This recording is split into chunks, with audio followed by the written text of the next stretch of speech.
విశ్వాసం అని చెప్పుకుంటూ దాదాపు 90% కుటుంబాల్లో కుటుంబ ప్రార్థనలు లేవు. మరి దేవుడు చేసిన కార్యాలు, ఆశ్చర్యకార్యాలు, అద్భుత కార్యాలు ఏ విధంగా చెప్పగలం మనం?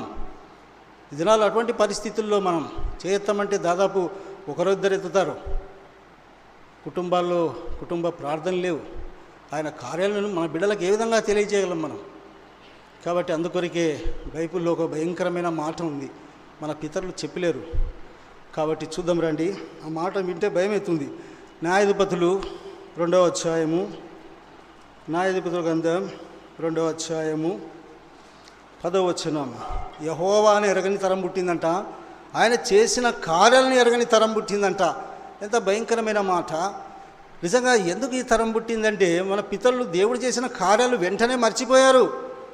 అరే మర్చిపోకుండా మనసులో, హృదయంలో జాగ్రత్తగా పెట్టుకోమన్నాడు. అది మాత్రమే కాదు, నీ కుమారులకు కుమార్తెలకు కూడా చెప్పమన్నాడు.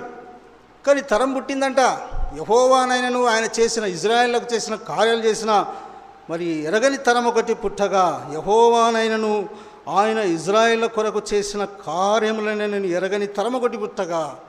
ఎంత భయంకరం! కాబట్టి వెంటనే మన పిల్లలు ఏం చేశారంటే విగ్రహాలు పూజించుకుంటూ భయంకరమైన పరిస్థితుల్లోకి వెళ్ళిపోయారు.